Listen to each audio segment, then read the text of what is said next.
and welcome to Sort of the Story. I'm Janey. And I'm Max. And this is the podcast where we tell each other stories, like fairy tales and folk tales and mythology and anything else we want to talk about that day. And also you are here. Hey, welcome. Guys, 121. 121 rum, pineapple juice, Malibu, caribou.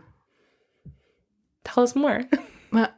Nothing. Tell us more. No, it's fine. I feel like that's something that you would... Okay, so I feel like that specific... Is that a song? Mm-hmm. I feel like you would whisper that if you were like two bartenders falling in love and you were obsessed with your craft and you couldn't fall asleep and you'd be like, tell me a story. And they're like, okay.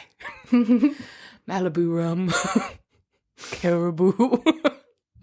I'm reading a chess book and they do that with chess moves and it was cute. That's gross. I hate that. No, it was kind of cute. She falls asleep and he tells her, anyway, I don't have to talk about this. Guys, what's up? What if you were trying to fall asleep and you just really liked animals and you were like, tell me a bedtime story, and someone was just like, caribou, turtle. That's just, you're just naming stuff. Yeah, you're just naming stuff. For what purpose? What if you have... Where's the plot? What if the only way you can fall asleep is if somebody gently recites all the lyrics to the Fairly Odd Parents theme song? Large fries, chocolate shake. Anyway, guys, what can you fall asleep to? What's the weirdest thing that you can, in fact, fall asleep to? We want to know. That's what we want to know. And Max, if they wanted to tell us all about that, how would they do that? Send us an email. You could send us an email. sortofthestory@gmail.com. That is definitely one way you could do it. If they wanted to tell us in like a group setting, what would they do? Find us at work. Don't find us at work. I have enough problems at work. Please don't find me at work. You can start a group chat with us on Instagram, Sort of the Story on Instagram, or on TikTok, or on Facebook. Probably won't work. You can try, though, if you want. We are on Instagram, we are on TikTok, and we are on Facebook. We definitely won't answer the Facebook. We're both confused as to why we have a Facebook. We can't have an Instagram without a Facebook, which is stupid. It also feels false. Yeah. But here we are with an Instagram and a Facebook. Like a couple of successful boomers. Janey, while we're talking about ways that people can get in contact with us, why don't you tell them about the Patreon? Guys, if you pay $3, just like $3 little dollarinos, we can invite you cordially to be part of #Team Troll. And that means you get access to our Discord, which means that you get to chat with us and tell us about all the sexy little ways that you can fall asleep. And all the places you can do it. Fall asleep, that is. And then if you pay us $7, then you get the Discord and the book club, of course. And also you get to be part of our Patreon. Oh, and then also I zoned out. I was thinking about my pickle. I could kind of tell, actually. You were so specifically not looking at the pickle. I was like, Janey wants that pickle so bad right now. I'm eating one of those bagged dill pickles, and I just had a romantic moment where it consumed my thoughts. It's so good. Join $7 and you get bonus episodes. How great. I'm just going to really quick. God damn it. Crunch. For $7 a month, you get access to the bonus episodes. We put out one every month. You also get access to the back catalog of bonus episodes. These are full-length, regular old episodes of the podcast, except they're bonuser. And more fun. Because these are fun, but I'm going to stop eating. Yeah, you need to stop talking with pickle in your mouth. The amount of times I've been told that. Several, often by me. Yeah, Max, I have a problem. Yeah, they're very fun, and we do a little Q&A at the end, and it's just a good time all around. And we got a lot of them on there so far. We have 12 on there, and it's about to be 13. Isn't that fun? Ooh. Yeah, 13 little bonus. Lucky number 13. Should we do, like, unlucky stories? Stories about luck? Something. We're going to do something. We're going to do something, that's for sure. Yeah. Okay, so head on over to our Patreon and join us there, why don't you? It would make us happy. We're always happy to see you guys. Cool. Well, I nailed that, and no notes. Mm-hmm. And you were so normal about the pickle. My eyes just darted back to the pickle.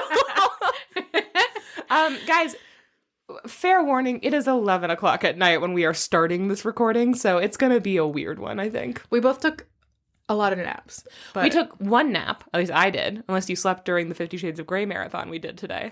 We had a 50 Shades of Grey marathon today. No big deal. And last night we watched Iron Claw. Oh my God. Fucking guys, go watch Iron Claw. But fair warning, it's the most depressing movie I've ever seen in my life. It's a huge bummer. But great. And I'm so happy to have watched it. And usually when people are like, it's a bummer, I'm like, great, I have no desire to see that. So I know that saying that's going to turn a lot of people off, but like, good Lord, go watch Iron Claw. Yeah.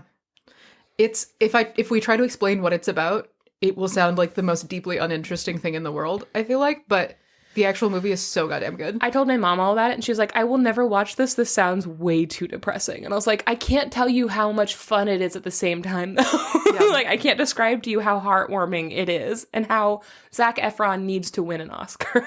Yeah. He just does. He needs an Oscar for it. He was perfect. He was perfect. Okay, I'm getting sad again. Rest in peace, Zac Efron. Zac Efron taken too soon. To the big ol' wrestling mat in the sky. Anyway, okay, guys, that's it. That's what we want to tell you. We got Patreon, we got Iron Claw, we got pickle news.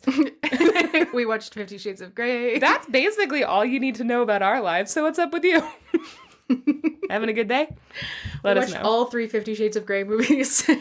We really did. We really did, just back to back to back. What's crazier, though, is that Janey tried to watch the first 2 50 Shades of Grey movies and then stop watching them. That's crazy. Yeah, I was like, I should probably get shit done. And Max is like, sit your fucking ass down. What are you doing? We already started. She's like, Janey, these are less than 2 hours long each. You can sit through another movie. Yeah, I made Max mad today. Also, we had sat through 15 minutes of credits in silence. It's like, just play the next one. Max and I like to, well, maybe it's just me, apparently. I thought that we both liked to watch the credits and see the fun, silly names that pop up. I do like to, but, like, not that much. Usually, like, in the theater, if we're trying to see if there's anything at the end, then that's really fun. But, like, watching a movie on streaming and watching through the whole credits is bonkers. Well, apparently that isn't a fun bonding thing that you and I both like to do. I like to do it. It's just weird. You're, like, excited. Like, it feels like you're, like, watching the movie for the credits. I like the credits. I see you, Adam Gobacki. I see you. Okay, Max. It's episode Janey. 121, and I'm going first. You are. And I've got a fun little ditty for you. You do. Yeah. You want to hear it? I do. Good. Okay, well, I'm going to do it then. You're going to be thinking about it if you don't just eat it. I'm not going to eat the pickle, Max, and I've already started recording. So can you please be ever professional? I just feel like you're going to be weird about the pickle. Just eat it. I'm going to save it for later, and then I'm going to have a little treat when I finish the story, like another little bite as a reward for my hard work. Oh my God. So fucking weird about the pickle. Pickle's really good. Oh, this podcast isn't for kids. This podcast is not for children. Okay, Max. Okay, Janey. Max. Okay. Today I am bringing out my tried and true collection of Andrew Lang's fairy tale books. This is the Olive Fairy book, which I have not used yet. Oh. And it's kind of beautiful. It's in, like, pristine condition. I've been getting these off thrift books. Can't recommend it enough. So if I have a bunch in the series, my plan is to just have an entire shelf that's just full of the Andrew Lang fairy tale collections. That's my goal, to have all of them. So the story I'm going to tell you today is called The Story of Little King Loc.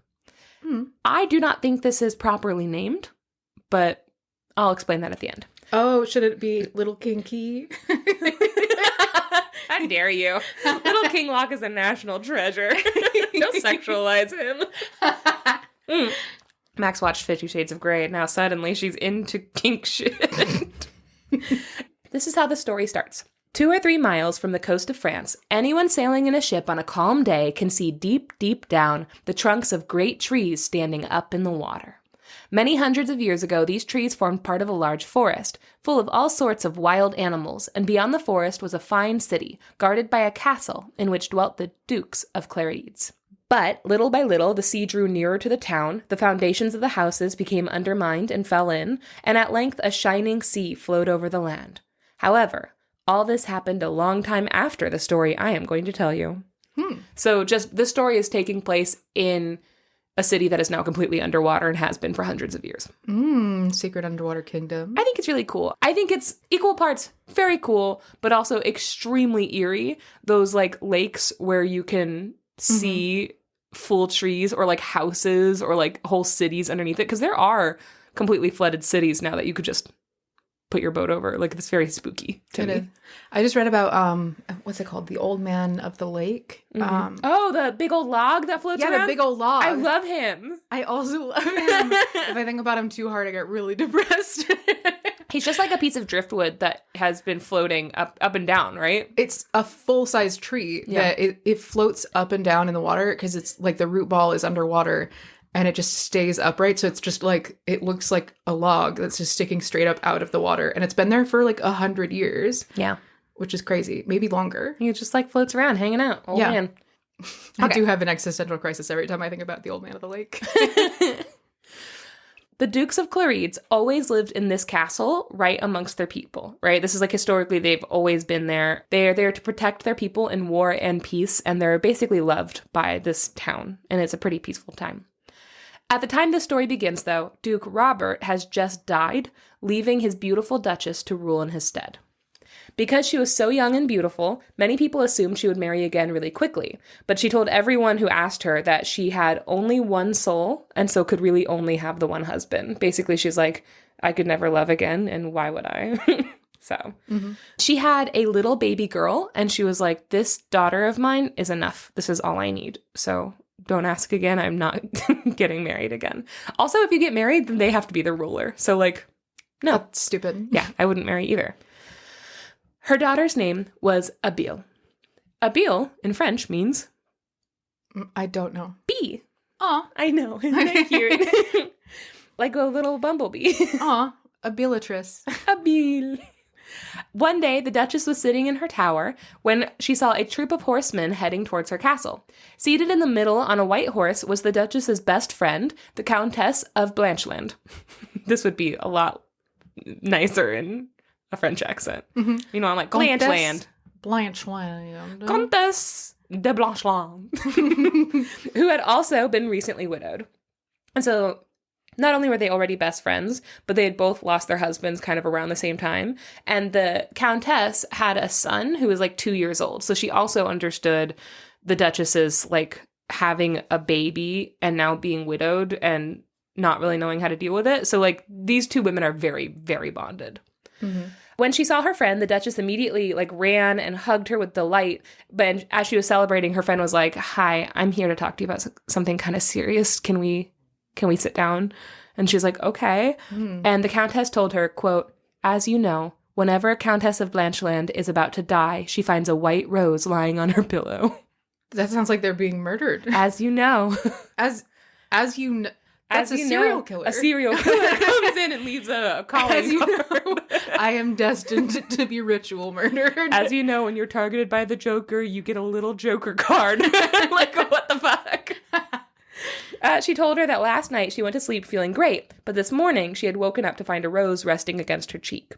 And so she had come to Clerides to ask her best friend to raise her son Yuri as though he were Abil's brother. And they cried, and eventually the Duchess was like, "Of course, I will love Yuri as my own. You don't have to worry about that." And her friend's like, "Thanks," and then left to go die. Goes and walks into the woods like an old wolf. Right?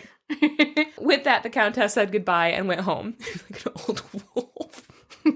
She gave her baby to her steward, whose name was Francois. He's going to come back. The steward. Yeah, Francois, the steward. That's how you know the story is set in France. So she gave her baby, her like 2-year-old son, to the steward, Francois, and laid down in her bed. And the next morning she was found dead, but peaceful. So Yuri and Abil grew up side by side, and the Duchess kept her word, and she loved them both like fiercely. As they got bigger, she would take them both with her on her journeys, like around her little duchy to like see people. And she always taught them like it's really important to respect the people and to get to know them and to care about them because one day you're going to grow up and protect them. And this is like your job. So she was like, really instilling a lot of responsibility in her children at a young age. While on one of these journeys, they passed through a beautiful meadow with wildflowers, and Yuri caught sight of a beautiful glittering expanse beneath some distant mountains. And he said, quote, "What is that, godmother? The shield of a giant, I suppose."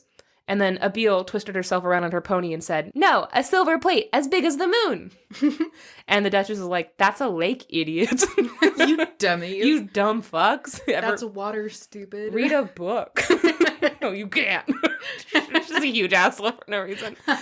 So The Duchess told them that it was actually a beautiful lake. She told them that even though it was very pretty, people stayed far away from it because, quote, in its depths dwell some undines. Oh, yeah. Yeah. Is it undines? Undines? Undine, I think. Undine sounds right? Because... Never mind. Go ahead. In its depths dwell some undines, or water spirits, who lure all passers-by to their deaths. End quote. They didn't talk about it again. They just kind of like left. But like one morning after this, like a little while after, Abil and Yuri went around like exploring the castle grounds looking for fairies, which they did not find. What? I know. But they made their way to the roof of the castle, and as they sat up there on the roof, they saw this like glittering lake like far away in the mountains. And after gazing at it for a long time, Abil told him like, I want to go see that lake. I want to be there. And Yuri is scandalized by this. He's like, what? You kidding me? And he's like, not only is it filled with like terrible little mermaid creatures that want to suck us under the water, but also it's very far away. So we can't, and stop it. And how dare you? And how dare you? How do you expect to get there? And Abil pointed at him and said, quote, what is the good of being a man and learning all sorts of things if you have to ask me? However, there are plenty of other men in the world, and I shall get one of them to tell me. Whoa. And at this point, Yuri like smashed his lips together and then just started vibrating like Grover does when he's enraged. Abil had my seat. I'm gonna fire you. Get out of my seat! I'm gonna fire you! That's my favorite Muppet. Go watch the Sesame Street Singing in the Rain sketch to see my my alter ego.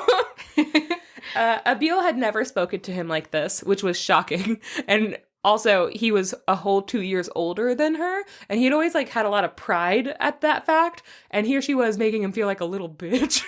He was like, I hate this. And he said, very well. We will both go to the lake.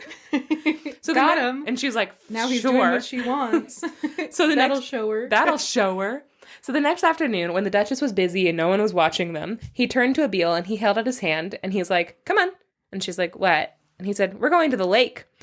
And then she kind of got really quiet. The story says, it was one thing to pretend you meant to be disobedient someday, a long time off, and quite another to start for such a distant place without anyone knowing that you had left the garden. And she said, and in satin shoes too. How stupid boys are, to be sure. She's like, I'm wearing satin slippers. That's so far away. And also, I meant someday I'll go to the lake. I didn't mean today. And Yuri said, stupid or not, I am going to the lake and you are going with me, unless you are afraid. And in that case, I shall go alone. And at this point, Abil's like, no, don't go alone. And then she just like burst into tears and she threw her arms around his neck and she's like, I'm sorry, I'll go with you. And so they made peace and he's like, okay, fine, you can go with me. It's my idea now. And then they started walking together. They snuck out of the castle and just started walking. This was a particularly hot day, so the townspeople were all inside waiting until the sun went down to do some work or like go outside and play and stuff. So the kids, nobody stopped them. They walked and walked. They crossed over a bridge into some meadows. They started recognizing places they had passed before. And Abil eventually got thirsty, but the sun had dried up all the water, and there was none for her, so they kept walking. Eventually, they found a cherry tree covered in fruit, and they had a sweet little treat to give them some energy. I tend to do a lot of, like, kids walking out of their castle to have adventure stories, I'm realizing. Yeah. Anyway. But Abil soon started limping and complaining that her foot was really hurting her. So at one point, Yuri had to stop and take off her shoe and, like, see what was wrong with her stupid little satin slipper. Turns out there was a rock in it, so he, like, shook it out, and then he put her shoe back on, and he's like, better? And she's like, better. And then they kept walking. I love him. When they continued walking, they were, like, at first chattering and singing and playing games. But at one point, Abil turned around and saw the towers of her castle, and it looked really, really far away, and she just, like, burst into tears again. Aww. And she said, quote, it's getting dark, and the wolves will eat us. But Yuri promised that they were super close to the lake. He's like, listen, we're really close there. We're gonna go see it, and then we'll turn around immediately, and we'll be back by supper, basically. Like, it's fine. And they did reach the lake. And it was beautiful. It was blue and silvery with purple and gold irises growing on the banks, and it had white water lilies floating on the surface, and there was not a trace of any man or even, like, wild animal. Like, it was just completely silent and still.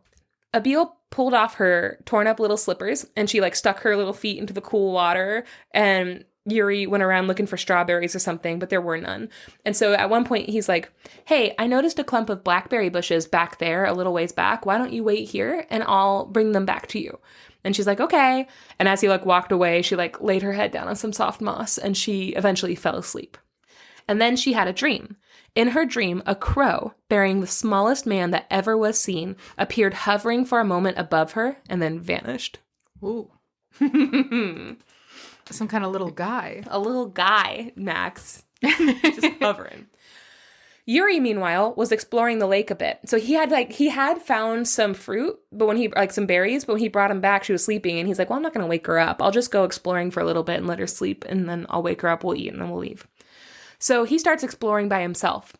Quote, in the moonlight, the light mist that hung over the surface made it look like fairyland. Then gradually the silver veil seemed to break up, and the shapes of fair women with outstretched hands and long green locks floated towards him. Ooh. Seized with a sudden fright, the boy turned to fly, but it was too late. End quote. Oh no. As Abil slept, a crowd of little men with long white beards down to their knees gathered around her. They argued at first about what to do with her. One sadistic little fucker was like, we'll build a cage and put her inside. And all the other ones were like, what the fuck, Jerry? Like, what? Like, immediately they're like, no, we're not going to do that. She's a child. I was also going to say Jerry. What the fuck, Jerry? It's always Jerry. Another one named Tad, who was particularly kind, told them, a little guy named Tad. Okay, so Tad told them, he was like, hey, wild idea, guys. While you're trying to think about what to do with her, what if we carried her back to her parents? What if we did that? Wouldn't that be crazy? We just brought this child back home. She's clearly lost. And they were like, ew, no. Tad. Shut up, Tad. As they're arguing, she like woke up. And at first she's like staring at them sleepily, like, what a fun little dream. And then she like closed her eyes and then opened her eyes again and they're still there like looking at her. She's like, oh my God, this isn't a dream. And she like jumped up and she started screaming for Yuri's help. Quote, at the sound of her voice, the gnomes only pressed more closely around her, and trembling with fear, she hid her face in her hands. The gnomes were at first much puzzled to know what to do. Then Tad, climbing up on a branch of a willow tree that hung over her, stooped down and gently stroked her fingers. He's Aww. like, hey, hello.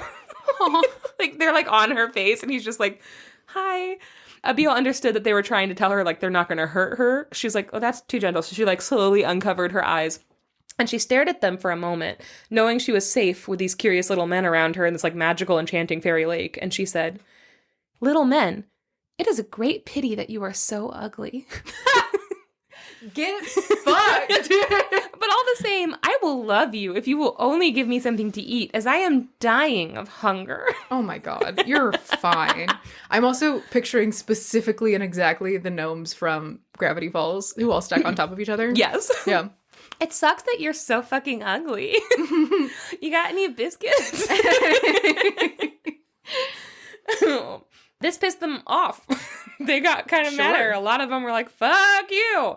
And then like some of them started to yell at her. And then some of them started to laugh, being like, we've seen uglier.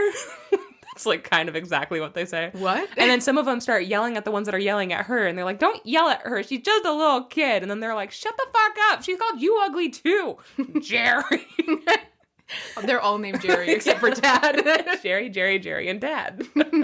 But it's Jerry, Jerry, Gerry, Geri. So there's a momentary hullabaloo. After a moment, though, the one riding the crow was told to like go get some food. So he left and then he came back with milk, honey, and bread. And after eating that, she felt a lot better. Sounds like a nice little snack. No, she told them her name and she was like, can you help me find Yuri? And then maybe give us directions as to how to get home? Because I want to leave now with Yuri. Thanks. The men immediately were like, you can't walk home. Your feet are kind of ruined. You don't have shoes anymore. Like these little slippers have holes in them and stuff. Like you're not going to make it all the way home. And they're like, we can't cross into your country. So the best we can do is make a little like litter of twigs and moss. And then we'll carry you up into the mountains and introduce you to our king. How about that? The opposite of what you asked. Oh, okay. What do you think? What do you think Abiel is going to say to that? She's like, hi, I just have one request, and it's that you reunite me with Yuri. What do you think her response is going to be? And she's already called them ugly fucks, so... I feel like she's going to be like, okay, you can take me there, but only if you also make me shoes so I can leave after. That would be really smart. She thought to herself, this is going to be a great fucking little adventure. I bet Yuri and my mom would never go into a mountain, but I'm brave. I'll go into the fucking mountain, and I'll come back and tell them all the stories. Oh my God. Fucking shit, Yuri's going to be so jealous, and she's like, take me up the mountain! Make the litter, boys! She enthusiastically consents to this. Oh my God. This kid would trick somebody into giving her candy in their van. She's like, hey, I'm in here now. Want to go to your house? Jesus. So they went up and up and up the mountain, carrying her on the little litter. Wow, that's hard. Why did I type that like that? Carrying her on their little handmade moss and twig litter. She fell asleep after a while, and when she woke up, the light around her was different. It wasn't less bright, but it was like different somehow. She's like, where am I? They set the litter down and helped her out, and before her stood a little man, not half her size, but dressed with tons of like gold and jewels, and he had huge diamonds on his crown that looked like they might make him topple over, and he had like a long beard, and his name was King Lock. And the little gnomes introduced Abiel to him, telling him that her mother was the Duchess of Clarice. I don't think she told them that. I think they were like, hey, yeah, Duchess. King Lock told them that they had done well to bring her to him, and he announced that she could be one of them, and they were all like, yay, one of us! And then he kissed her hand, and he was like, anything you want, you can have. And she immediately asked for... Shoes. Shoes! Nice. You were right. Good. She said, I want shoes. And he said, shoes. And at once, a beautiful pair of silver shoes embroidered with pearls were brought to her. And she's not comfortable, though. She was like, that's great, but these will not be good for walking a long journey in, right? Like, I doubt these will make the long journey home. And he said, no, they are not meant for rough roads, but for walking about the smooth paths of the mountain, for we have many wonders to show you. She's gonna be like, okay, this is nice, but like, can I get some Skechers? Or like... Please. She said, Little King Lock, she always calls him Little King Lock, which, rude. Yeah, isn't his name. Little King Lock, let me go back to my mother and Yuri, and I will love you with all my heart, nearly as much as I love them. And King Lock was like, who the hell is Yuri? And she's like, oh, Yuri's the best. Yuri's like my foster brother. We grew up together. We love each other. He's great. Don't know where he is. He's supposed to be berries, that son of a bitch. And this made King Lock super jealous because he was just thinking that when she grew up, she'd make a great wife for him. Oh. Yeah, it turns out this is a creepy story. Wait, is the assumption then that she's going to marry her foster brother? Or like... Mm-hmm. Yeah. Ew. I know, and at one point she does call him her brother. We have to get over that, Max. Okay. No, get over it. You're fine. No, I don't grow want to. Up. It's cool. You can marry your foster brother. It's fine. I don't want to. Well, you have to. Seeing that he wasn't pleased, she noticed the change in his face. Abiel burst into tears and begged, Little King Lock, think how unhappy my mother will be. She will fancy that wild beasts have eaten me or that I have drowned in the lake. And then she just starts crying. And he's like, hey, don't worry about that. I'm going to send a dream to your mom so that she knows that you're safe. And immediately Abiel's like, really? You can do that? And she's like, okay, send a dream to my mom, but do one every night. Like every night she needs to know that I'm okay. But also give me a dream so that I can see her and she can see me and we can talk. And he was like, okay. And she's like, great. And then the next thing the story says is Abiel grew accustomed to living without Yuri and her mother. Jesus. Abiel was like, great. I love her being like, okay, do this really complicated thing. And he's like, that's not how this works. I can't do that. That's not one of the things I can do. And then she starts crying again until he's like, fine, I'll fucking do it. I'll figure it out, I guess. Yeah, at one point also was like, I want wooden shoes to walk in. And I'm like, that also can't be good. No, that's bad. Everyone was very kind to her in the mountain, and they always petted her and gave her very many presents. The gnomes were always busy, and they were great at making toys, better than anyone else in the real world. Every once in a while, when wandering in the underground passages, Abiel would catch a glimpse of blue sky through a rent in the rocks, and she loved that best of all. And 6 years passed like this. What? One morning, King Loc summoned her into his formal chamber, and she found it filled with gold, jewels, brocades, carpets, all sorts of glittering things. And the king watched her from a gold throne and said, pick anything you want. And she was like looking at like a pearl necklace, and then she was looking at like a circlet of diamonds and sapphires, and she was just reaching out her hand to choose one when all of a sudden her eyes like traveled up to like a tiny little crack in the ceiling, and you could see like blue sky through it.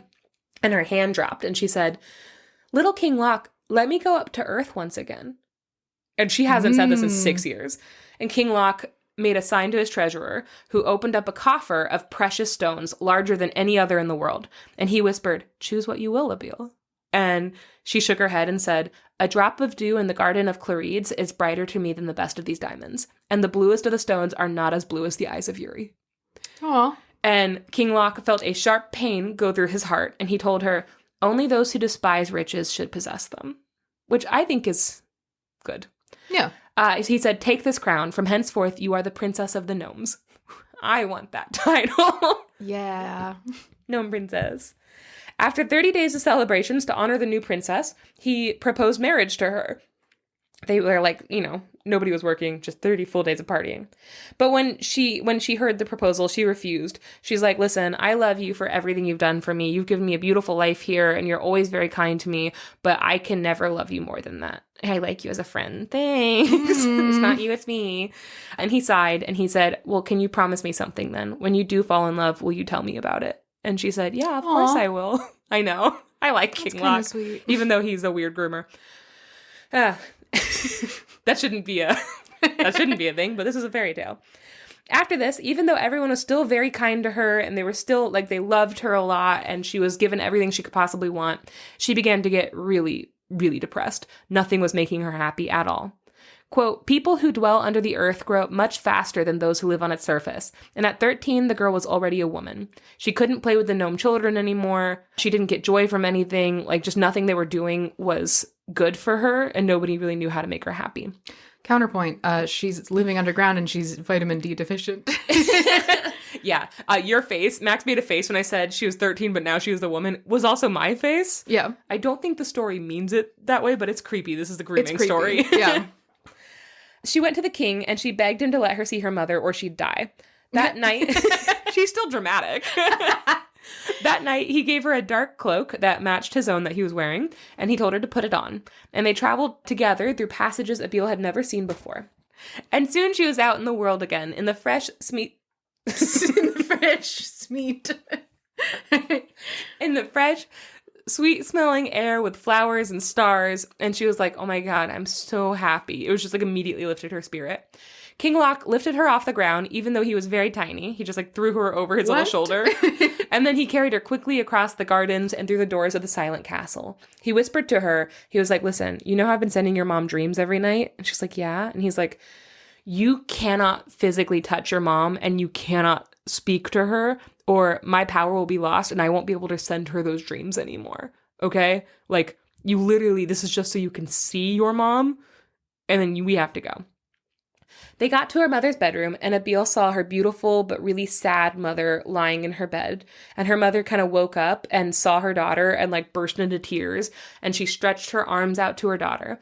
And Abiel, who was also crying, reached out to her, but before she could embrace her, King Loc grabbed her around the waist and carried her quickly back to the realm of gnomes. I have a story for you. What? This happened to me, I have a picture for you. Mm-hmm.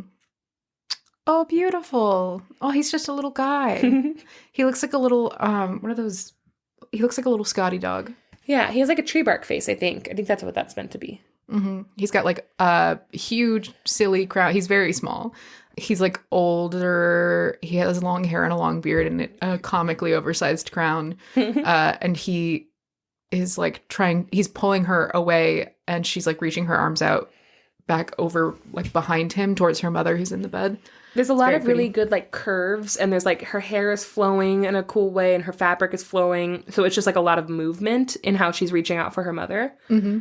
It's a little bit like Art Nouveau-ish. Yeah. And it says King Loc carries Abiel away from her mother. Weirdly enough, Max, this little outing didn't cheer her up like he thought it would. What? She got That's worse. So crazy. Abiel became so depressed that it was eating away at her. All day, every day, she would gaze up at the cracks in the rocks, just staring at the little sliver of sky and not talking to anyone and not eating and just like wasting away. Aww. So he begged her to tell him what would make her happy. And he's like, what do you want? Like, I thought seeing your mom would make you happy, and I don't know how to do, what else to do. And she confessed that she had loved seeing her mother, even for a brief moment. She's like, that meant the world to me. But then she said it made her realize that she didn't know what had happened to Yuri. She's like, I forgot. I remembered Yuri, but I forgot that I don't know where he is. She's like, is he at the castle? I don't think so. He didn't, I didn't feel him at the castle. Is he dead? Is he lost somewhere? Like, did he grow up and forget me? Like, I don't know where he is. And that's really upsetting to me. And she said, like, being here after seeing my mom, I realized that I love him so much and I don't know how to live not knowing where he is. I know. So the gnomes get together and the king is like, we gotta find this fucking kid. Fuck. So they search and search and search. There's this old gnome who has all sorts of spectacles. He lives in like the lowest chamber in the mountain. I love that. Yes, he has a collection of spectacles. That. And with any one of them, he can put them on and he can see in a certain place. And so they spend like weeks putting on different spectacles, just looking for a glimpse of Yuri. Until, it's a really cool detail that I really like that. Really I like to imagine the gnomes have like a forensic investigator who like goes to the lakeside and is like, it's a cold case, but I think we can still crack it. So finally, they figure out what happened to him after that day at the lake. Yuri had been taken by the Undines under the lake and held captive for 7 years. Like Abiel, he had been cared for and spoiled at first, but eventually he had begged to be released, and the Undine queen told him, stay here and you shall be king and marry me. And he was like, I don't want to do that. I want to find Abiel. I have to get out of here. I need to figure out what happened to her. And to be honest, I love her. I want to marry her. That's all I want to do. So sorry, thanks, but no thanks. And this had enraged the queen. She had like smashed her lips together and vibrated in rage, like Grover from Sesame Street. And she had put him in a crystal cage around a pointed rock. What? She put him in a little crystal cage around a pointed rock. I have another picture for you. I'm having a hard time picturing that, so that's great. What if he just... No, it's not the cage. I'm so sorry. Picturing like a reverse panopticon. With a different illustration style. Yes. This is like a more realistic illustration style. It's kind of... like an oil painting almost. Yeah, a little bit like impressionistic-y, right? Mm-hmm. Is that the right word? It's sticky for sure. It's a bunch of women in like long, sort of like ragged and organic looking dresses, like maybe they're made out of leaves or seaweed or something. Mm-hmm. And there's one woman in the front who's wearing a crown, and she's bending over and she has her hand on the forehead of a young man who is like crawling across the ground towards her. Yeah. It just feels like he had kind of a... and there's little like eels and fish on the floor, which I... Oh, like that fucked up eel. Oh, is this underwater? Yeah, I guess it is. Yeah, I feel like he's had a rougher time than she has. Yeah. So he's locked in a crystal cage now. So finding this out, King Locke is like, well, I have to go help him. Otherwise, she'll be sad. I don't want that. So King Locke traveled all the way down the mountain and he found the crystal cage. And it took him a long time to get there. He used a magic ring to unlock the cage. And he said to Yuri, follow that path and you will find yourself in the world again. And then he left without waiting for an answer. He called the guy on the crow. Crow guy. He called Crow guy back and he said, go back to Abiel immediately. Tell her that Yuri's okay and that he's on his way back to Claride's. Mm-hmm. So Yuri travels back to his home and he's reunited with the Duchess, who lost both of her kids in one day. And so when she saw him, she like hugged him like she never wanted to let him go. And they just sat there like crying for a long time. And after this tearful reunion, he was like, what happened after I disappeared? Like, where is Abiel? And she says, well, we sent a search party out for you guys. And one of the members of the search party saw Abiel being carried away by gnomes up the mountain. And so he had like followed, he had run after them. And he had just made it up like to kind of where they were. And he found a tiny satin slipper on the ground. So he's like, okay, this is my proof that she was up here. But when he had picked it up, quote, a dozen of the gnomes had swarmed upon him like flies and beat him around the head till he dropped the slipper, and then they took it away from him. What? Yeah, they beat the shit out of him and then continued to kidnap this child. This feels a little sinister now. Right? Right? Fairly sinister. It was whimsical before. Yeah. Yeah, they like did not want her to be found. No, they tied up loose ends. Oof. So after he had woken up from being knocked out on the side of the mountain, he'd come back and told everybody that story. And they had searched the whole mountain, and they had never found an entrance in. And they never had any idea of what happened to Abil. Meanwhile, there was no sign of what had happened to Yuri. Yeah. Like, he was just missing from the face of the earth. That night, when everyone was asleep, Yuri and his servant, Francois, the same one who had taken him, they went together, they armored up, and they got on horses, and they rode and rode and rode till they got to the mountain. And Francois grew up in this land, and as a child, he had heard that there was like an entrance into the mountain as like a cavern, and they called it the center of the earth. And he's like, I'm pretty sure this has to be the entrance. So using this like lore from his childhood, they enter the gnomes' domain. Cool. Yes. They sneak inside, but after only a few steps, they are suddenly blinded by light coming from a portcullis door, like a spotlight, and a voice demanded to know who they were. And he was like, I'm Yuri de Blancheland, and I'm here to rescue Abil de Clarides. And at this, the gates swung open, and like he and Francois like look at each other for a minute, and he's like, I don't know. Is this good or bad? Uh-oh. And they like step forward, and as soon as they're through it, the gates shut, and he sees they're just facing a whole army of gnomes holding fucking bows and arrows, and he's like, ah! So he lifts up his shield, and then they just start getting fucking attacked by arrows. What? Yes. But eventually, as he's doing this, he catches sight of somebody he recognizes. It's a little king with a crown on his head and a royal mantle on his shoulders.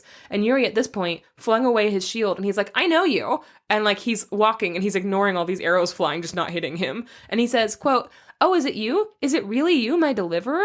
And he's like, are you the one holding Abil prisoner? Betrayed! What? He's like, why would you let me go if you're holding her prisoner? That's the weirdest thing. Wait. They know each other? Because King Locke was the one that let him out of the crystal cage and was like, you need to go. Oh my god. I forgot about that immediately. Yes. Okay. And King Locke was like, Abil has lived with us for many happy years. And then he said, quote, but the gnomes, of whom you think so little, are a just people, and we will not hold her against her will. And he was like, go get Abil. Go get the princess. The princess, by the way. He's like, so. My princess. We treated her fine. When Abil reached the chamber, she caught sight of Yuri, and she, like, made this, like, strangled cry that, like, just came from her heart, and she threw herself into his arms. And King Locke looked pain, and he said, Abil, is this the man that you wish to marry? And she's like, yeah, it is. And she's just crying. And Yuri brushed the tears from her face and is like, this isn't the time for tears. King Locke should be thanked. He was the one that rescued me from that cage like, under the sea, or under the lake. And realizing what had happened, Abil like thinks about it, and she says, and it says Abil whispered, you did that for me? Ah, little King Locke. Oh, I know. Oh, little King Locke. Abil and Yuri traveled home on horseback, quote, loaded with presents and followed by regrets. They got married, and they were very happy. But however happy she was, and however busy they might be, never a month passed by without a visit from Abil to her friends in the kingdom of the gnomes. aw. So every month she went back and visited. That's sweet. The end. I liked that. Isn't that cute? So this is actually a translated from French and adapted story from a much longer book called Abil by Anatole France, who, I know, his last name is France and his first Francois name is France. Francois France. So I'm from Germany. oh no, poser. But yeah, this is like a longer tale. But I thought that calling it the story of Little King Locke was a little bit misleading because it's more of a story of Abil, I guess. Yeah. And the book is called Abil. But also, this is also kind of a story about how cool Little King Locke is. I like that. He's misguided for sure, but he makes the good decision, like a good choice in the end, you know? It's cool that it's kind of like a nuanced character. Yeah.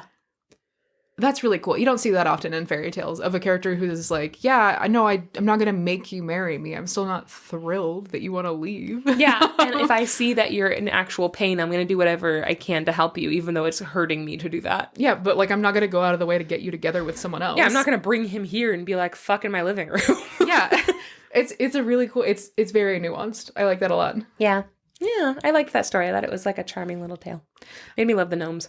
Yeah, it's also really cool that, I mean, there are lots of stories of like kids being kidnapped by fairies. Yeah. It's really cool that these two kids got kidnapped by two different, unrelated sets of fairies at the same time. And it seems like his were sinister. Yeah. The Undines, I mean, mermaids are scary, and the Undines seem very spooky. Yeah. What I was going to say earlier is Undine, there's an Irish story, I think, called Undine. Yeah. Which is about a man who falls in love with a mermaid. But these are that's the her name. Undines, the Undines. It comes from the same thing, I think. I don't know which one was first, but yeah. I feel like it would be the name of the race, right? And then somebody would name one particular of them Undine. Yeah. I love it. Yeah. Mermaids. That was really cool. There was so much going on in that story in a very, very cool way. Yeah. It also reminds me of Labyrinth. It does. It has big time Labyrinth vibes. Yeah, it's instead of the Goblin King, just the Gnome King. Gnome King. Okay, Max, you want to take a little break? Yeah, you can eat that pickle. And you can refill your water. Yeah. Big news for both of us. Okay, we're going to go on an adventure. We'll be right back. Bye!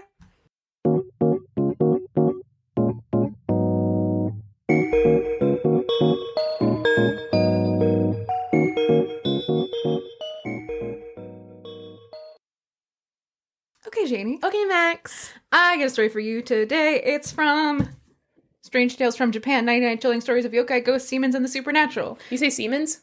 Nope. Ghosts, Demons. I think you said Siemens. Ghosts, Demons. This is a fucking throwback. This is the best book with the spookiest little cover. Yeah. Baby doll head with long, flowing black hair. Yeah, and it's like rotting. It's fucked up. I love it. This is collected and retold by Keisuke Nishimoto and translated by William Scott Wilson. I love this collection of books so much. The stories in this some of them are very short. So it's from a bunch of different periods of time in history. So like some of them are sort of modern, some of them are ancient stories. Always just love this book. And haven't done a Japanese story in a little while. So I was like, let's fucking get back to our roots. Our roots being my roots where I like Japanese monster stories. Not our Japanese roots, because neither of us have those. So much not Japanese. Yeah, we're not I just love all the fucked up little guys that they invent. I keep getting random messages of people sending me like TikToks or Instagram reels that remind them of your dead body or cake story. And it's really good. People just being like, this sounds a lot like that story. Like a lot of people love that story, and I did too. Is it cake or is it a dead child's body that you're eating? Funny you mentioned that. Ooh. This story is called The Azure Hood. Okay. Azure being a word for like blue. It's also sometimes called the Blue Hood or the Blue Cowl. Yeah, it's a Japanese story. It was originally published in Aozuki from Higetsu Monogatari, which is Tales of Moonlight and Rain, which is a collection of short stories that sounds very cool, and I want to read it someday. It's very poetic. Yeah, a lot of it is like Japanese monster stories, and apparently one of the longer stories was adapted into a movie, which is one of the first like widely popular Japanese films in the US, where people were like, actually, this is good, and we should watch more Japanese movies. Sounds like we just discovered Japan. Yup. Uh-oh. Yup. America. So this is the Azure Hood. There is a priest. His name is Kion. I have a couple students named Kion. Oh. Kion. Oh, this is Kai apostrophe A-N. I mean, it's not. It's something in Japanese, but I don't know how to. Priest Kion is traveling through northern Japan. He is a Buddhist priest, and this is part of his sort of service as a Buddhist priest. They call it like an austerity journey, where he just goes around and like goes to different places and meets different people, and it's the whole thing. He is traveling and he has to stop for the night. And he just happens to be coming out, like, it's just starting to get a little bit dark. And he comes on this tiny little village. And there's this huge, like, farmhouse that is just surrounded by farmlands and everything. There are men working out in the fields. And it's just this tiny little village that's popped up around this sort of farmland area. And he's like, oh, the person who owns this farm is probably wealthy enough that they won't mind taking me in for the night. So he walks up to the front door of the farm owner's house. And as he does so, all of the men in the fields stop what they're doing and sort of look at him. Oh. And then they start creeping closer to him. No. And he, like, notices this and is like, oh, that's weird. And then one of them screams, "The mountain demon has come. Everyone get over here." And all of the men in the field drop what they're holding. Women and children run screaming into the houses to hide. All of the men grab anything that they can find as like weapons. A bunch of them have like poles or they have rakes and stuff like that. And they all rush at the priest. Oh no. Just screaming. And they start trying to beat the shit out of him. And he's like dodging all of these like projectiles and people who are just whacking him. He's like, what the hell? Guys, if there's no room in the inn, just say so. So he's like just narrowly avoiding getting the shit beaten out of him. Yeah. And he's like, what's going on here? And as he sort of shouts this, the blue hood that he wears as a Buddhist priest falls away from his face, and they all see his face. All of them are like, oh, oops. Sorry. different guy. Real sorry. What a hilarious misunderstanding. Yeah. And at this moment, the man who owns the farm comes out of his house and he says, "Please forgive us. We have done you a terrible discourtesy." And the priest is like, "Yeah, I don't know what that was. I came here to ask if I could stay the night and I just got attacked and I don't know any of these people. Like, what's going on?" And the man says, "Well, you can absolutely stay the night in my house. I would be thrilled to have you come inside. And again, really sorry about the mob trying to murder you." Yeah, that's uncool. Very uncool. We know that now.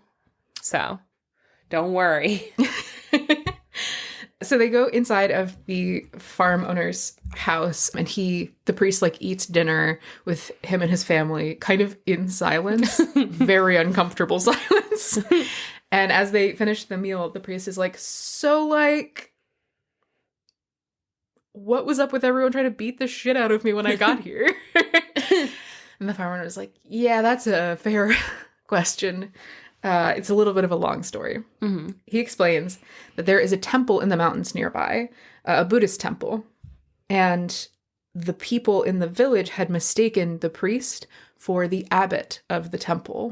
The priest says, "Okay, so the abbot, someone as I came up said the mountain demon has come. Does the demon transform himself into the abbot?" And the farm owner says, "No, not at all. The abbot himself has become a demon." Oh no. And he tells this story. The man explains that the abbot was once a very kind and virtuous and thoughtful man. He ran the temple and he cared for all of the people in the village, and they would go up every day to pray at the temple. But a year before, he had traveled outside of the province to go perform a memorial service for someone. And while he was away, he met this young boy who was impossibly beautiful. Uh-oh. And brought him home. Nope. Okay, so the abbot's a fucking creep. The abbot's a fucking creep. Yes. Oh no. So he brings this young boy home, and it says that and he treats him like his own son. He never lets him out of his sight. He has to be right next to him all the time. If anyone looks at him for too long, he gets upset. Oh, this poor child. Yes. Yeah. Very awful. They said he keeps the boy by his side day and night, to the point that he completely neglects his duties as abbot, and the temple falls into disrepair. This sounds a little bit like the story of Zeus and Ganymede. Yes, it's very similar. Right? Yeah. If you guys don't know, Zeus kidnaps a little boy who is a shepherd. He turns into an eagle, takes him up to Olympus, and then is like, "He's my cupbearer." And at first his wife is like, "Okay, that's weird, but okay." And then he does exactly what this guy is doing, and she gets very suspicious. Yeah. It's a fucked up story. The story of Ganymede is sad as fuck. It's also, worst. which one? Aquarius? The one of Ganymede pouring water? I don't know. In some illustrations, it's a girl pouring water, but in the Greek mythology behind it, it's Ganymede pouring water. Oh. Yeah.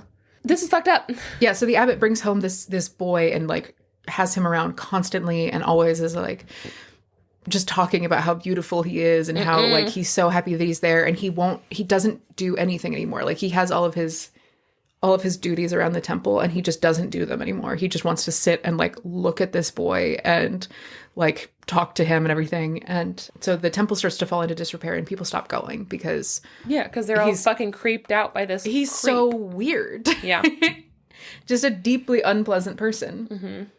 The farm owner goes on and he says that in April of this year, the boy had very suddenly gotten sick and died. Oh, he killed him.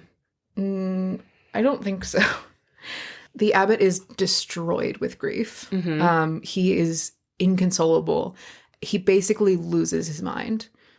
I shouldn't say basically. He literally loses his mind. His mind is gone. He goes completely insane. And everyone's like, we're so sorry that this happened. We know you care about this boy. Like, we need to start making the funeral arrangements. And he's like, why would we need a funeral? He's not dead. Uh-oh. And they're like, he is though, and we need to bury him as is the custom, and you're the abbot and you should know that. Yeah. And the abbot's like, no, because he's not dead. He's fine. He's right here. He's still with me. And no, is he doing like a corpse bride situation? 100%. Oh no. And he starts like, he walks around and he carries this boy's body around with him, like in the temple. He starts like carrying him around on his back, where he just sort of like clasps the corpse's arms around his neck and everything, and like carries him around like piggyback all the time. And this is a dead body. This is the third corpse piggyback story we've told on this podcast. Hey. But also horrifying. This one's really upsetting. This one's really upsetting. Dead child. Yeah. Trigger warning, dead child. Yeah. Corpse backpack. Yeah, and like he has this like this body that he like sleeps in bed next to and everything. Like he carries this little fucking creep. Awful. Yeah. Awful. Yeah, this is the bad guy. A bad guy. And like the body is decomposing and everything, and everyone's like, we really need to bury him. And he's like, don't try and bury him. He's fine. And like the body is decomposing and everything. It smells so bad that people stop going to the temple. Yeah.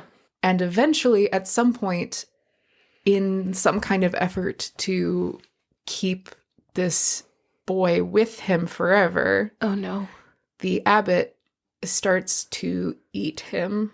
This sounds like an Edgar Allan Poe story. It does. This is a Japanese Edgar Allan Poe tale. Yeah. What the fuck? Yeah. So he starts to eat this body as it decays. Ew, it's dead. It's like rotting. Yeah.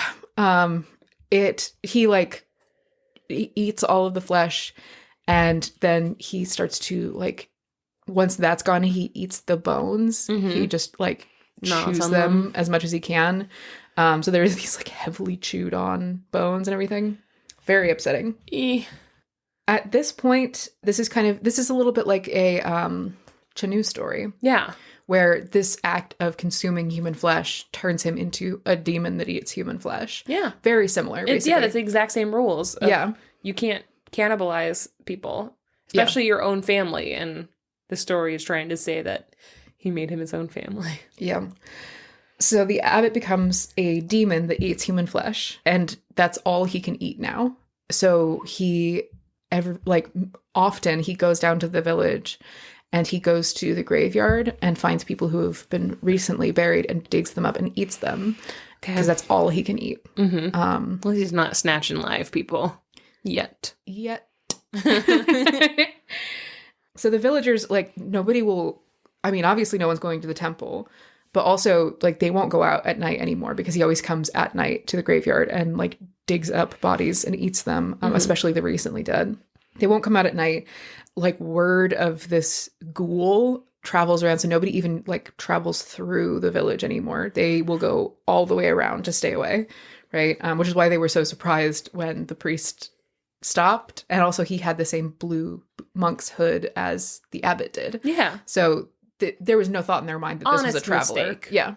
Very, honestly, very, very understandable. Yes. So when he showed up, they thought that it was the abbot and that he was finally making the switch over to eating alive people. But the farmer finishes telling the story, and both of them kind of sit in very somber silence, and both of them are like a little bit sick thinking about this. Yeah. The man who owns the farm is kind of sitting there, and he looks like pale. Yeah. And he's shaking a little bit just from this. And the priest is sitting next to him and just looks devastated. Like his eyes are dull with just horror. Yeah, this He's is a like, very upsetting story. it's very upsetting. It's very upsetting. I mean, is it as upsetting as Ironclaw? Who knows? Pretty close. It's fine. But Zac Efron has the saddest eyes. I'm kidding. Go ahead. So they sit in silence for a moment, and then the priest is like, it is horrifying to think that a man could do that. It is worse to think that someone who is sort of entrusted with the religious care of people, like a priest, could do that. Yeah, right? Yeah. Isn't that upsetting that somebody in a position of power who has direct access to children is allowed to abuse them? Yeah, very upsetting. But also he specifically is like, it's horrifying to think of anyone doing this.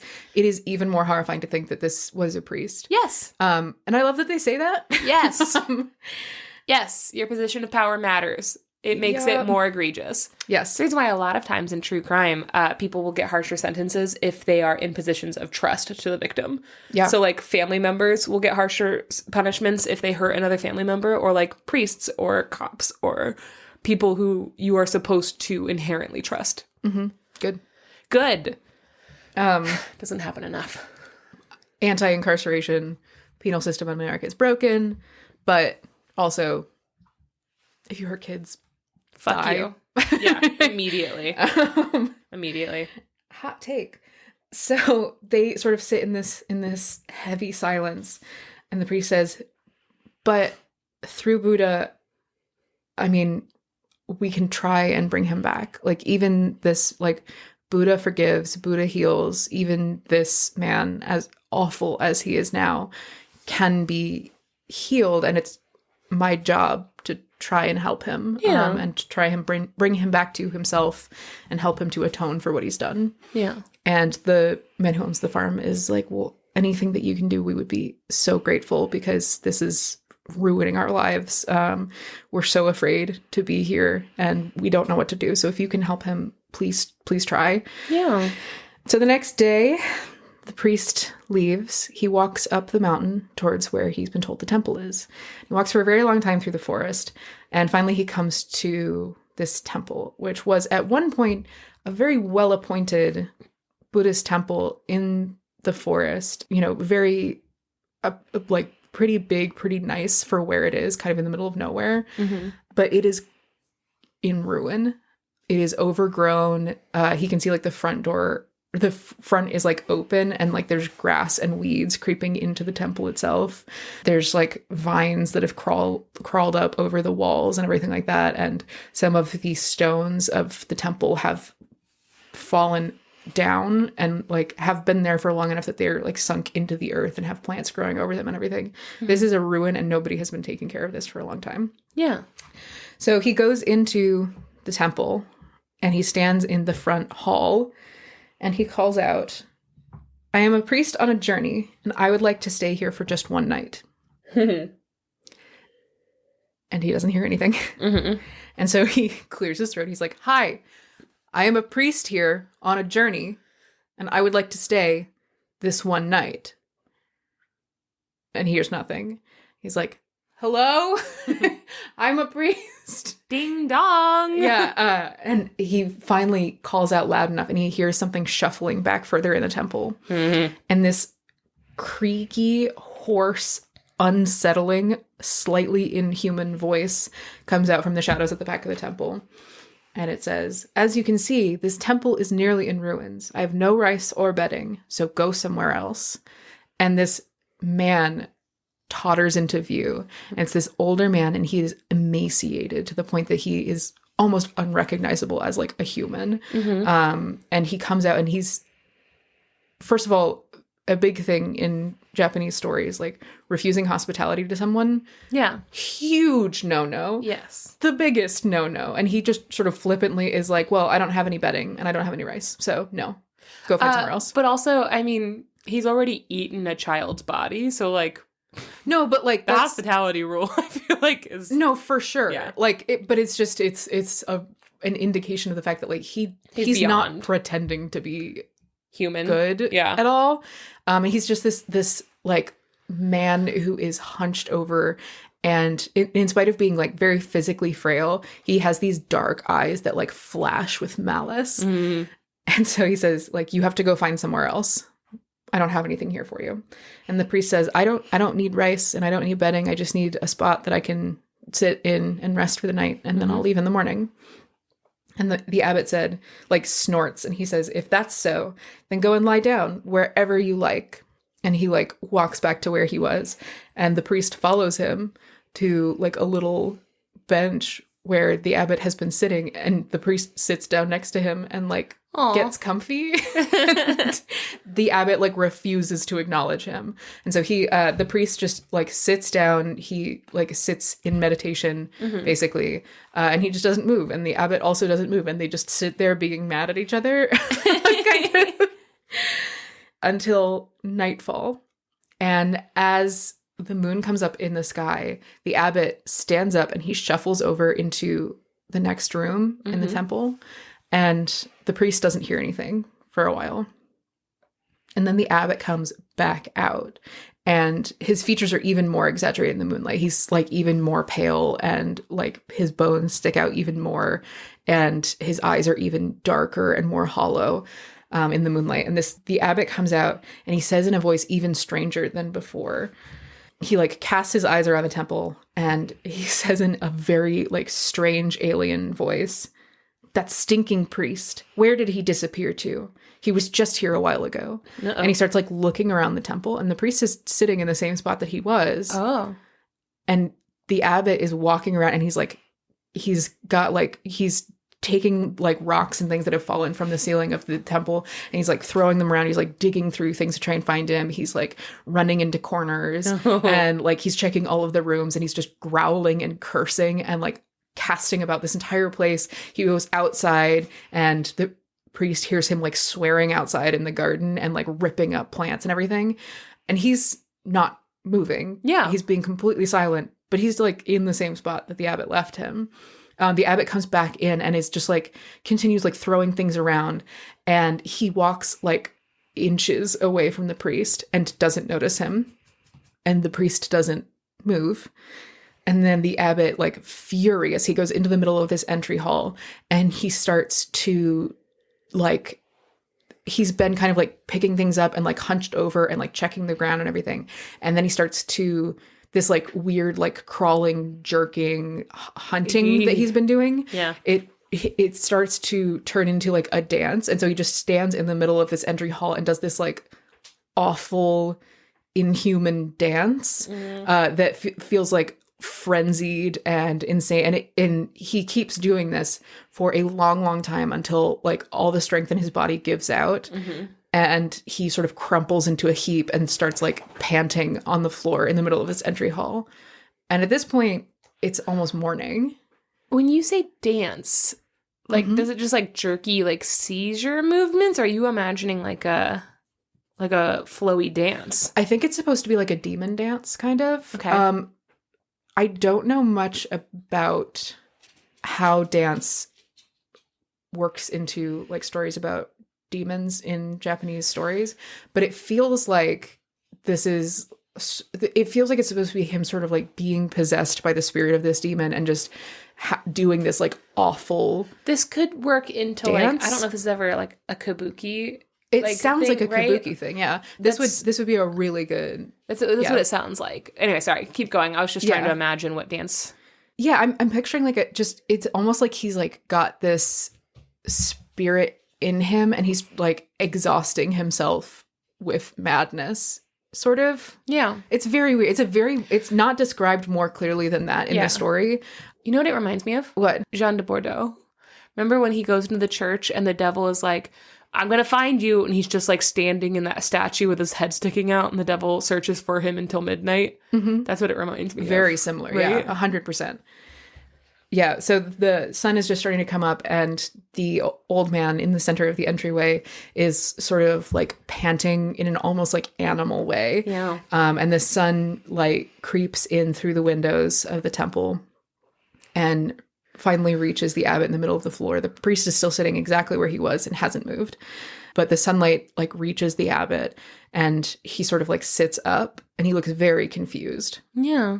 He like looks around. They describe him as being like almost like he was waking up after being drunk, where he's like dazed, and he like sits really straight upright and like looks around everything and doesn't seem to know where he is, kind of. Mm-hmm. He like gets to his feet and he starts to like look around at everything around him. And after a little while, he notices the priest, who is still sitting in the same spot as he was before. Meditating, keeping his heart rate down. Yeah. Like, just, flying under the radar. That's cool as shit. So fucking cool. Yeah. He, like, sees the priest, and then he kind of, like, there's this moment of him, like, calculating where he's like, is he awake? Is he asleep? Mm-hmm. And he starts, like, taking a step towards the priest. And the priest, still, like, not moving, says, "How are you? If you're hungry, you can eat some of my flesh." It's like, whoa! Yikes. Holy shit. This story is crazy. Mm-mm. I love it so, it's like so weird and realistic and like snarky and specific. Yeah. Where he's like, "Oh, how was your night? Get some rest? You can eat my flesh if you want to. Good morning." Oh, I love it. And the abbot kind of like stops where he's moving, and he's like, "Were you sitting there the whole night?" And the priest says, "Yes, sitting and watching." I saw what you did. You fucking weirdo. And the abbot sinks to his knees and he starts to sob, and he's like tearing at his hair, and he starts like beating his own head with his fists and just wailing. And he says, "I am someone who eats human flesh." Hi, my name is Abbott, and I eat human flesh.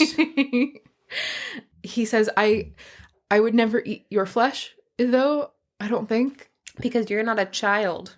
You're too old for me. He says, I don't know why I couldn't see you last night, but I think it must be because I was seeing through the demon's eyes, and the demon can only see the dead. Okay. So basically he was like invisible to him because he was still alive. Yeah. And he's like, so I wouldn't eat you. And also seems like he kind of like doesn't, like, it's sort of like a Jekyll and Hyde thing where he's like aware of, but not in control of, sort of, which is interesting. So the priest is like, "So you have eaten of human flesh. You are a demon. You've been, I've heard, digging up graves and eating the recently dead." And the abbot is like, "Yes, I have been, and I can't stop." And he says, "I cared too much for that child, and after he died, I began to eat human flesh." And he looks up at the priest, and he's like, "Can you help me? I don't know what to do." And the priest, very calmly, he's like, "Okay, asking for help is the first step." He tells the man to sit on a large rock, like a meditation stone that's in the center of this entryway, right? And the man like sits down on the stone. He's like, "Okay, I need you to sit here." He takes off the blue hood from his own head and he puts it on the man. And he's like, "You're going to sit here and you're going to pray. And you're going to," what is it called? "To intone the sutras." He's like, "You're going to intone the sutras," which is like a Buddhist prayer chant kind of thing. Yeah. Like, you're going to sit here and intone the sutras until you are returned through the grace of Buddha to your former self. And you're not going to move. You're going to sit here until it works. Until it works. Yeah. And the abbot is like, "Thank you for your help. Like, I promise I will do it." And he's like, "Okay, start now." But you're still talking and you need to start fucking praying. Thank you. So the abbot sits on this stone with the blue hood over his like sort of like pointy like skeletal head and everything, just sitting in the middle of this entryway in this crumbling temple, and starts to recite the sutras. And the priest turns away and walks on and continues his journey. His job here is done. His job here is done. Yeah. After that, the villagers don't see the abbot anymore. And they're not really sure whether it's like he's died, like maybe the priest killed him, maybe he just died on his own, or maybe he is just still up there in the temple, or maybe he's eating from somewhere else, you know? They don't know what's going on, but they haven't seen him. They don't go near the temple. They are too terrified to try and find out what happened. And a year passes.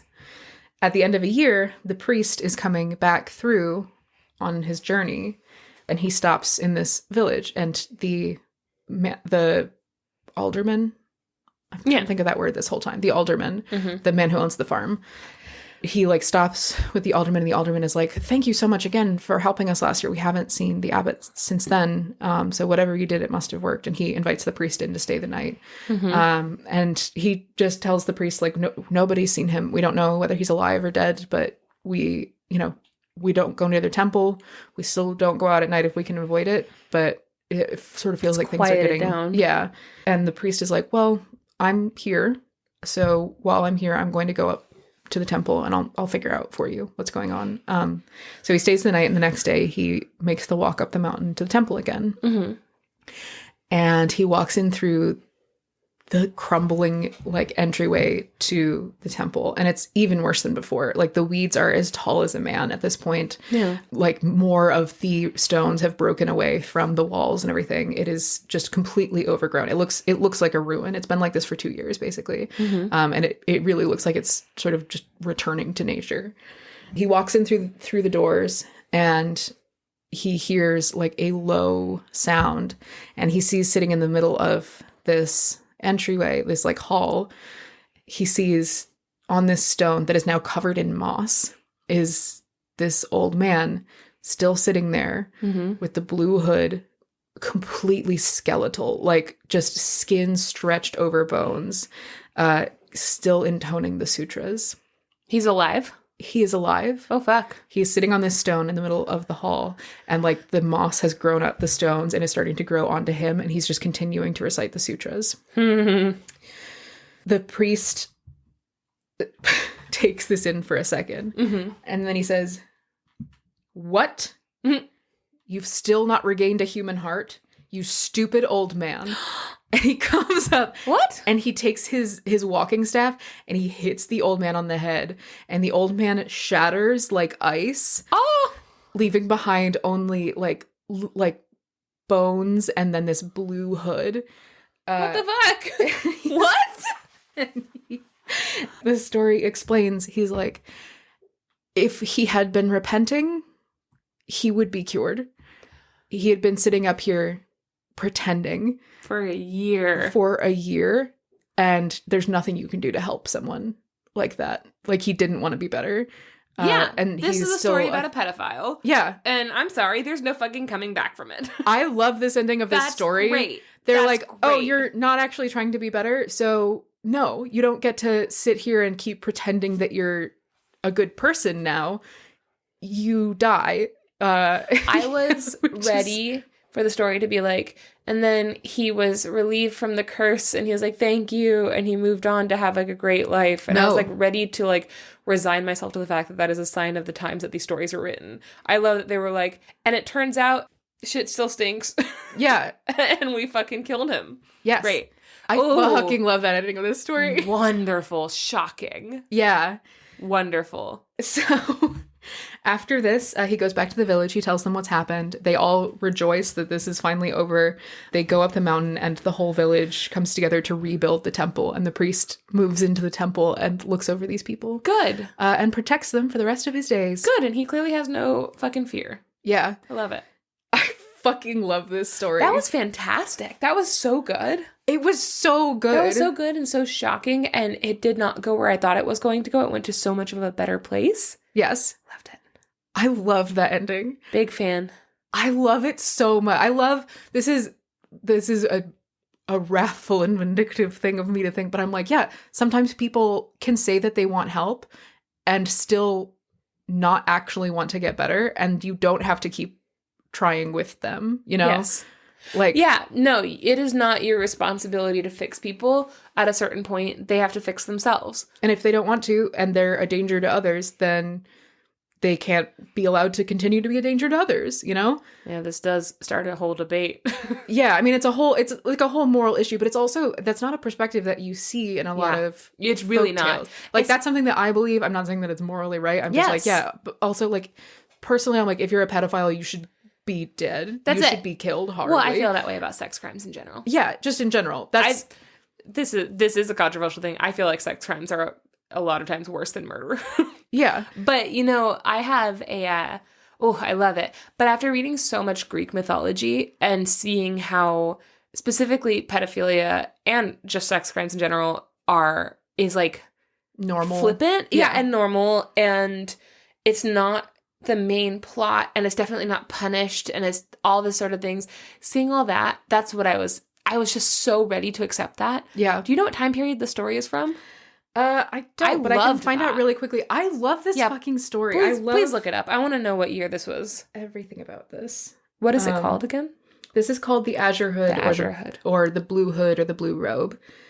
First published in 1776. Fucking shit, man. I fucking love this. Well, we were forming America. They were like, hey, pedophiles should be shattered like ice. Yeah, like you can try and like let them get better, and if they won't get better, yeah, you know, it's up to you. Yeah, I fucking love that story. That was good. That was very so good. Why it does feel like a kabuki theater kind of thing, where it's very much like in like two spaces that it happens in. And it's very picturesque also, which a lot of Japanese stories that I read, I feel like there are very sparse descriptions where they're like, it is beautiful. Like, here are the things that are there, and you can tell that it's beautiful. And this one was much more vivid. They're like the crumbling stone and the moss and like this frenzied dance and everything like that. It's also, it reminds me a little bit of the Jordan Peele movie Us. Like, all of a sudden, it's just breaking out into sudden jarring dance moves. Yes, and how scary it is. And the feeling from everybody. It's very much like A24 meets Jordan Peele, horror. It's fantastic. With a Jordan Peele ending, I think. I think that's a Jordan Peele ending. Yeah, I could barely find anything about this story online. This is one of the less known stories from Ugetsu Monogatari, which is that collection of stories. Mm-hmm. It's one of the lesser known ones because, again, like the other ones of them have been made into movies. Some of them are like really famous ghost stories and stuff like that. This is one of the less famous ones. It should be more famous. It should be. This is one of my favorite. They should make a movie of this. Yeah, so cinematic, so fucking cool, so like, just I don't know, just so cool and weird. Yeah. Yeah, with a great lesson. Yeah. Yeah, big fan. Big fan. That was fun. I love that, you know, also, like, it's cool. It holds in tandem the fact that, like, in this time, yes, an abbot can just bring a boy home and nobody can say anything about it. Yeah. But also they're like, but it is weird and nobody likes it and it's wrong, and it's weird how but it's like you obsessed can't he do is. Yeah, they're like, this obsession is crazy, but also it's like societally, it's like they're not like, you're disgusting and you're banished. They're like, well, nobody we ever can't did really that. do anything. Nobody ever did that back then, up until like the 1990s. Yeah, but or 2000s. Like, people weren't protecting kids or thinking that's weird. They're just like, no, he's just a nice man. He's lonely. Like, he's taking in a kid. I love though that this represents both sides of that like, everyone knows it's weird and nobody's doing anything, but also like being like, this is just because nobody's doing anything about it doesn't mean it's fine. Like, everyone's still uncomfortable. And like, it's, I don't know. I really like that it is like saying that like, this is wrong, but also it happens. And sometimes, I don't know. It's like it's very nuanced. Yeah. Yeah. Kind of thing. I thought it was really fucking well done. Yeah. I love that story so much. Also love the priest. The priest is hot and cool. Yes, he is. He's hot and cool.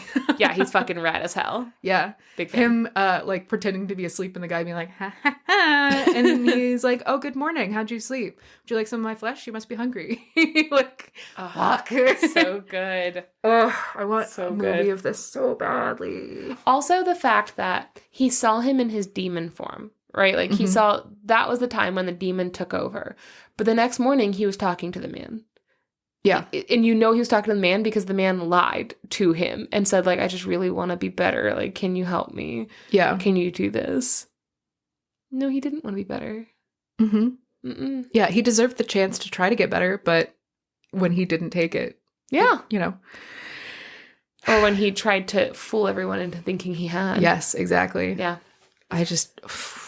I loved that. That was fantastic. I'm going to think about that story forever. Yeah, so am I. So am I. So good. All of these, I just want to see movies of a lot of these stories or like read books, like modern written, not modern placed, but like I want to read books that like authors today write about these stories. Like I just want it. I want the media. Give us the media. This is one of them. Content. I desperately want the content for this story.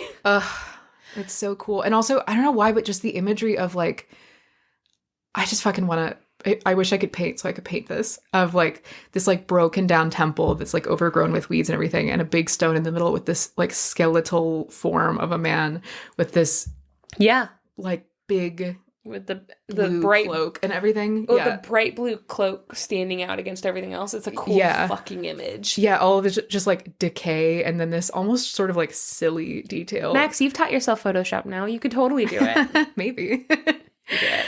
I like it. Fantastic, Max. I loved it. Thanks. Good episode. Good episode. Good game, man. Good game. Hey. Guys. Everyone gets orange slices. Everybody gets orange slices and Capri Suns after this. And they'll all be filled with pickle juice. Because I like that. And it's good for you if you run and shit, I guess. It's bad if you run and shit. No, it's good. Yeah, everybody likes it when you run and shit. No, drinking pickle juice is good for people shitting yourself while you're running? No, it's good for people working out. It's like the electrolytes and stuff like that. Pickle juice is good for you when you're like running specifically. It helps you get rid of like cramps and stuff. That's true. Guys, if you want to chat with us, if you want to comment on these stories, if you want to see pictures, I have a couple pictures and I'll post a picture of the scary book that Max says. Yeah. Then I'll put these all up on Instagram. Go follow us there at Sort of the Story. Email us your thoughts. Or if you're in the Discord, hang out with us. Tell us what you thought of the story. We're having a lot of fun discussions about Edgar Allan Poe right now because the Poe episode just came out. The Poe-episode just came out. And Poe Patrol. Aw. Oh, cute. Anyway, that just came out. And so we're having a fun time, all of us reminiscing about what our first Edgar Allan Poe story was. And I think that's fun. A lot of people, it was either The Raven or The Telltale Heart.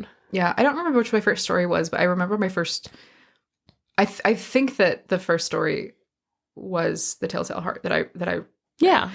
But also I remember before that the poem, what is it? Annabelle Lee? All That We See or Seem is But a Dream Within a Dream. Yeah. That was like, when I was a kid, I was like, that's fucking so perfect. Deep, man. So deep. Yeah. If children were allowed to get tattoos, I would have absolutely gotten that as a tattoo. Oh, there is such a good reason why kids aren't allowed to get tattoos. I was like, I'm going to get Breathe on my wrist. That's what I wanted. For the longest time. So happy I never got that. Oh, okay. I wanted a big back tattoo of cherry blossoms and a dragon when I was like 11. Classic you. Honestly, kind of. I was like, I love dragons and I love cherry blossoms aesthetically. I had like drawings and stuff. So, guys, talk to us on Discord. Join our Patreon at the $3 level. You get the Discord. You get the book club episodes. If we do live shows, we're going to watch, this might have already passed by the time this episode drops, but we're going to have watched Leap Year on Leap Day, which is very exciting for Max specifically. Oh, God, my favorite movie. Leap is really going to make Max happy to share that with y'all. I'm so excited. So that's coming up. But yeah, you get access to all of that just at $3, which is very fun, and you should do it. And then if you want to give a little more, you can get all of our bonus episodes at $7 through our Patreon, through the Story Babies tier. So don't forget, you can do that. Come hang out with us. And even if you can't, we would appreciate it if you left a 5-star review on Apple Podcasts and just let us know something really fucking weird. Let us know something weird. Tell us a fun fact. Tell us a fun fact. Give us a weird story. Tell us the weirdest sentence you can think of. As long as it comes with a 5-star review, we're gonna really like it. If it's a 4-star review, we don't want it. Okay. Well, with that, Max, you want to go to sleep? Yeah. I drank so much wine during this. And I drank so much pickle juice during this. I need to be asleep now. You're like reverse marinating. I really am. I'm going to be brined.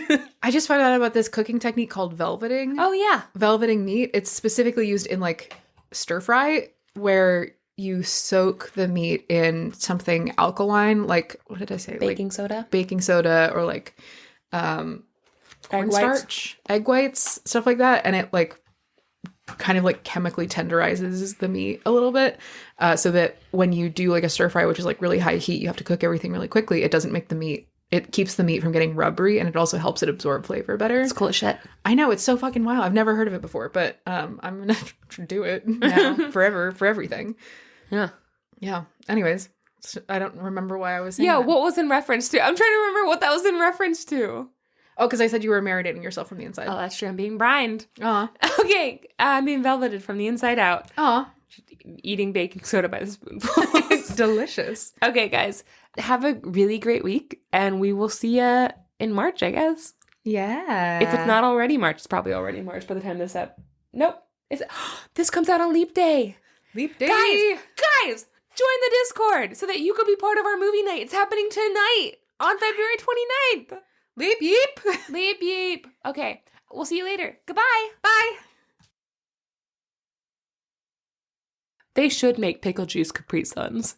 I feel like a lot of people would eat that shit up. Drink that shit up. By a lot of people, do you mean you? Specifically you? Perhaps only you? If it tasted like this, yeah, I would fucking love it. They have little pickle shots that you can buy at the grocery store. They look like little 5-hour energies, but they're specifically pickle juice. For what purpose? Shooting. All right, Missouri. What do you mean? That's just very weird. I've never had them because I can just get a whole big pickle like this at the gas station for like $1. Just so weird. Pickle.